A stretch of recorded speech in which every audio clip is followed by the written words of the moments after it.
relax, and enjoy the program.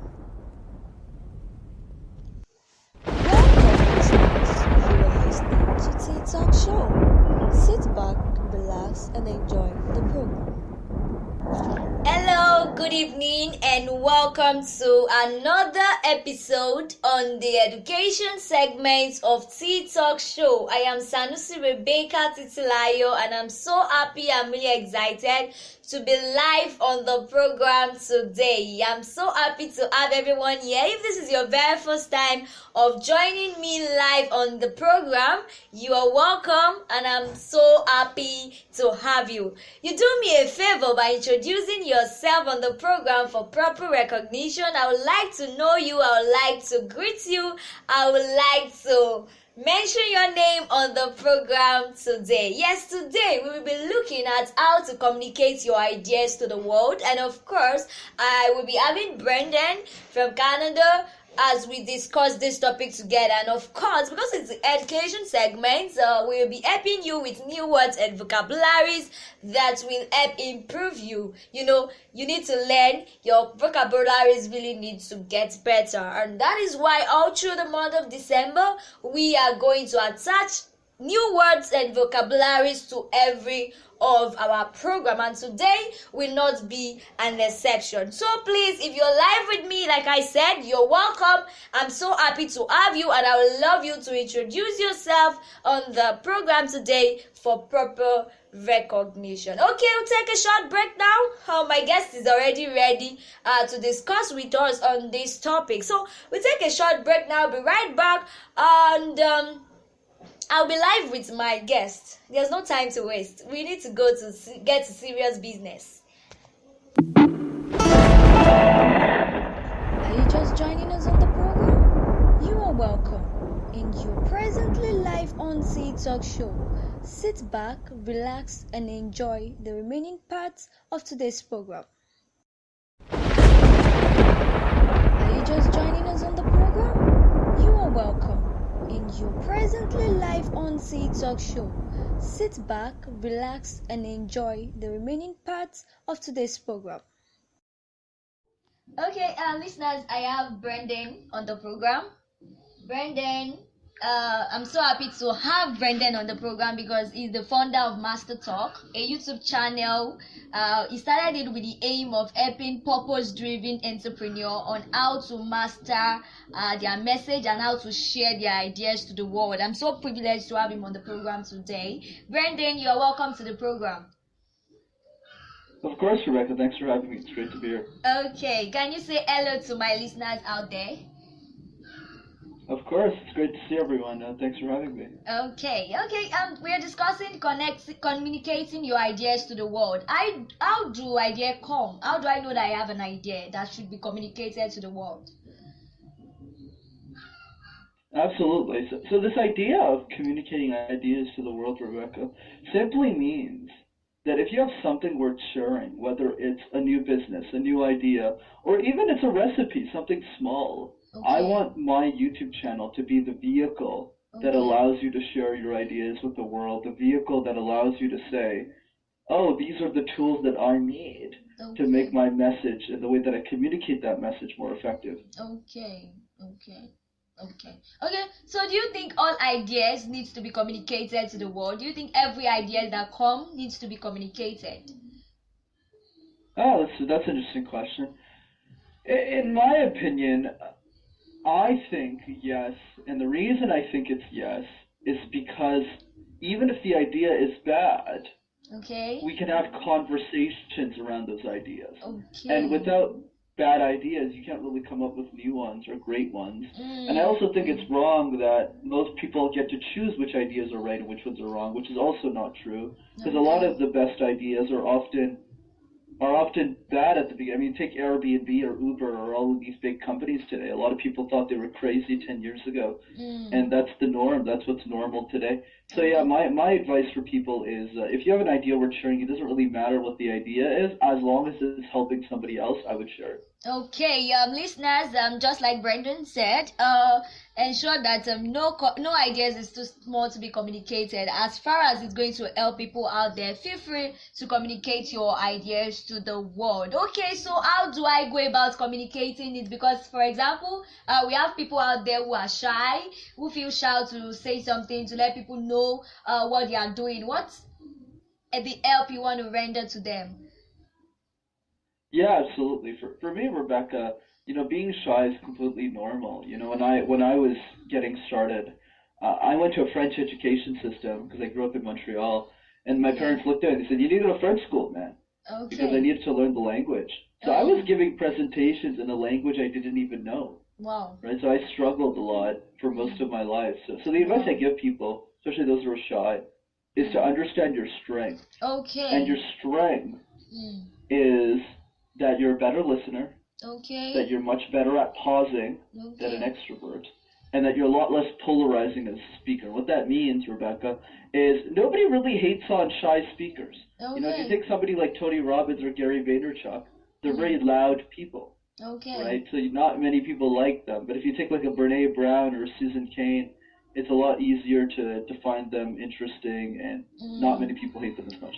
Okay. So, Brendan's advice to shy people is that you should understand your strength. By understanding your strength, you will find it easy to communicate your ideas to the world. So, how do I go about communicating my ideas to the world? Based on the fact that you own a YouTube channel whereby you help people to be able to communicate their ideas to the world, can you help my listeners out there on how they can go about this, how they can do that? Can you just express yourself based on your personal experience? Yeah, absolutely. I can give you one tip, Rebecca, that I think will really help a lot of people, and it's Okay. called the puzzle method. So public speaking is a lot like a jigsaw puzzle. You Okay. know those puzzles you gotta put together with your family, those little pieces. So I don't know if you're familiar with puzzle pieces, Rebecca, but let's say I asked you, if do you do jigsaw puzzles at home? Is that something that you do in your country? No, we don't. So I will need you to explain better for the sake of my listeners in Nigeria who really don't know about it. No, of course, I'm happy to explain it. It's pretty easy, actually. So you can Okay. just look up on Google puzzles. So what a puzzle is essentially is there's like a box, and in the box there's 1,000 different little pieces, and the Okay. goal of the puzzle is to put everything together. That's all. Okay. So so essentially, when we think about puzzles, the technique that we usually use is we start with the edges first, because the corner pieces of a puzzle are much easier to find than the middle pieces. So you Okay. can look this up on YouTube. It's very simple. But anyways, the point I'm driving is that in public speaking, we need to do the same thing. We need to start with the edges first, the corners, because most of the time when we give a presentation, we put a lot of content in it. We get to Mm. the presentation, we get to the last slide, and it Mm. sounds something like this, blah, blah, blah, and it's not very good. So Okay. instead, what I recommend is start with the edges first. Practice your introduction 50 times, not Okay. 3 times, not Okay. 5 times. Do it 50 times. It'll take you an hour. Do Mm. the same thing with your conclusion. What's a Okay. great movie with a terrible ending? A Okay. terrible movie. So Mm. do that 50 times too, and then tackle the middle. That'll make your public speaking a lot better. Okay. So you are advising them to try and try more better. They should just try it like 5 times. Try out their presentation like 5 times. They should do it like 50 times. This will help them in their area of public speaking. Is that what you're saying? Absolutely. I think this is the easiest technique anyone can implement. Okay, so consistent practice is what makes you a better public speaker. Okay, in the area of challenge, maybe you have a kind of financial challenge on what you need to communicate. Do you think financial challenge is one big challenge that can prevent people out there to not to communicate their ideas to the world? And what other challenges do you feel can make people out there not be bold enough to communicate their ideas to the world, and how can they tackle that?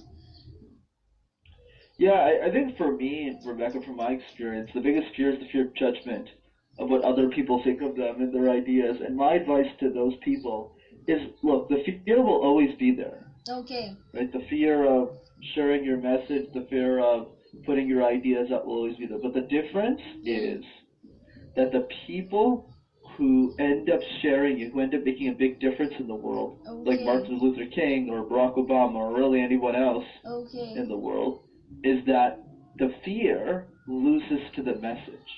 If your fear and your message were in a boxing ring together, the fear is always going to be in that ring. But as long as your message wins the battle, wins the fight, you'll always be able to share your ideas with the world. And that's true with me. You know, I started Master Talk when I was 22, Rebecca. Who the hell am I to share my public speaking knowledge with the world? I'm so young. But the reason I did it anyways was because I had something important to say, and the people who needed me couldn't afford me.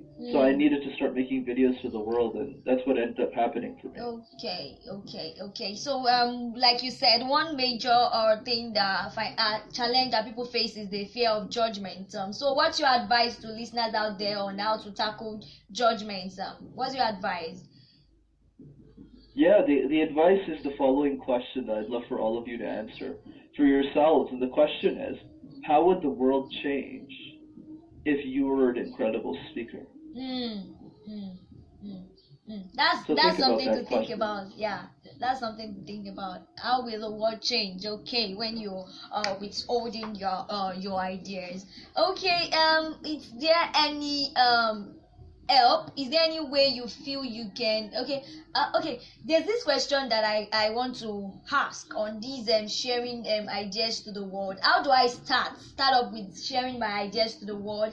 Do you feel social media is one avenue I can use to share my ideas to the world? How do I start? Okay, I have an idea. How do I start? How do I go about it? Just the start. What do I do first? Yeah, so I think the first thing you need to do that most people don't do is to have one-on-one conversations with the people you want to impact. So when I started the YouTube channel, Rebecca, I didn't have the number of subscribers that I do today. I started like everyone at 0, right? But the difference is I had one-on-one conversations with the people who were watching. Then the number turned to 10, then it turned to 100, then it just kept going. That's what I recommend people think about, is have the one-on-one conversation with people and understand the people you want to change. If you're a parent who wants to create parenting tips videos on YouTube, talk to other parents. If you want to start making recipes on how to cook food or, I don't know, like drive race cars, talk to people who are interested in those things to see if they want to see your content. And it's from those experiences that you'll be able to grow your ideas. And so that's where I would get started. Okay. Listeners, please, I want you to pay attention to that point. You need to have one-on-one conversation with people. This will help you to be able to know what people want from you and how you can be of help to them. Okay. And what are the social media platforms that you feel are much better, that you feel people can invest toward their ideas to, and they will get good results?